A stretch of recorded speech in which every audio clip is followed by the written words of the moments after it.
gonna start with the hatings. So the first thing you're not gonna like about Israel is it is expensive. And guys, it's really expensive. I mean, the prices in Israel are currently now higher 10% than in Sweden. So yes, expect very high prices on hotels and attractions, shopping, food, everything. Yes, pretty much will be extremely expensive. Even in European standards, like I said before, it will be very expensive. So the second thing you're not gonna like about visiting Israel is the public transport, and to be more precise, the lack of public transport, because the public transport system in Israel is mostly based on buses, because the train network is very undeveloped. I mean, you cannot go to anywhere in the country with a train. So, and the buses are, I would say, very average. I mean, really bad way to transport. So yeah, the transport is, I would say, really horrible. It's not so expensive, but it is really horrible because they are not it's not developed. And the most terrible thing that from about afternoon of Friday to the afternoon of Saturday there won't be public transport at all, and of course everything will be closed because it is the holiday, the Shabbat for the Jews. So yeah, you should think about it before coming, and I recommend you to rent a car in Israel because it will be much better than using public transport, because it will be just terrible.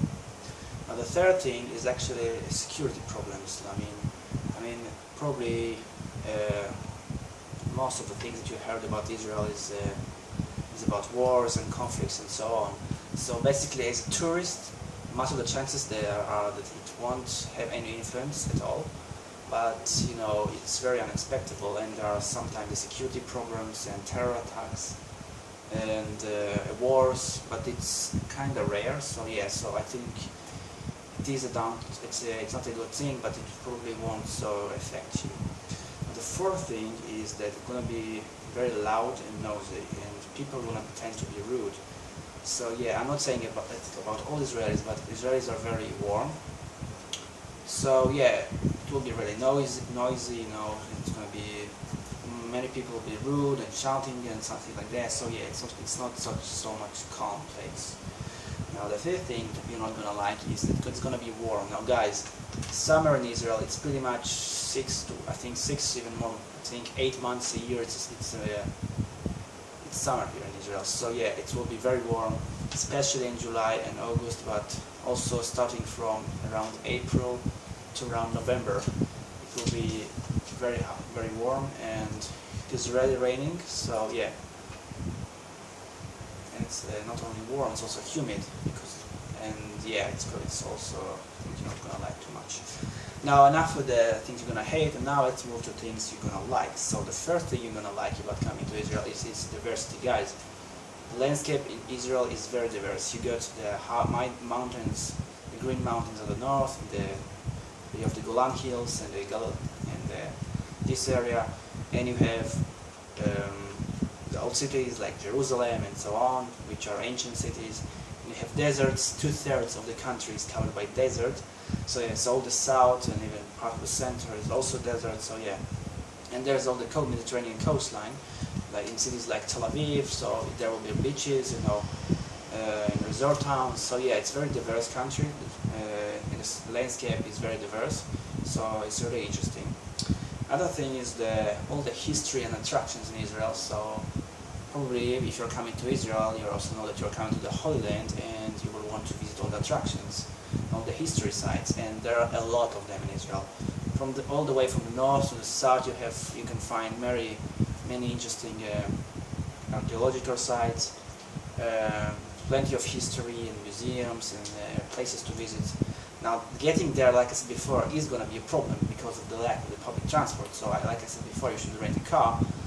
But yes, there are plenty of things to see, plenty of history, and plenty of ancient historical cities like Nazareth and Jerusalem and so on. So yeah. Now, another thing that you're gonna like about Israel, it is that it is actually really safe. I mean, I can go out. I mean, even at 2 o'clock in 2 a.m. in the morning. There will be people outside, you know, drinking, partying, and so on. So yeah, it is really safe. Although this, like I said before, there are some conflicts, like I said before, here. But in overall, it is very safe. I mean, you shouldn't be afraid to go out. It is really safe. Yeah. And now another thing you're gonna love actually in Israel is the weather. Now I said before you're gonna hate this is too warm, but you know, for a beach vacation, if you're going to the sea and so on, it is really perfect. So yeah, you're gonna like actually that this is sunny. I think like more than 300 days in the year it's sunny. So you're gonna like it. So yes, it's barely raining. So if you're looking for, you know, plenty of sunshine and warm weather and beaches and so on, so yeah, the weather is really sunny. So if you're coming from Central or Northern Europe or North America, so yeah, you will really like this. Is the weather is very warm, you know, and it's also a plus. It's also a good thing. Another thing you're gonna like in Israel is probably the people. I mean, like I said before, there tends to be really loud and noisy, and sometimes even rude. In overall, they will be nice to you, and they of course won't harm you or something. But yes, the people are very warm, you know, and in Israel they feel like they are all kind of one part of a big family. So it's really, the people will be friendly and nice, you know, and will treat you like a brother, you know, like a friend. So yeah, people are very warm, so the people are really nice, so probably you will also like it. So, I hope you enjoyed this video, and I will also do other videos about other things and countries, maybe even the pranks. This is up to you. So don't forget to like and thumbs up, and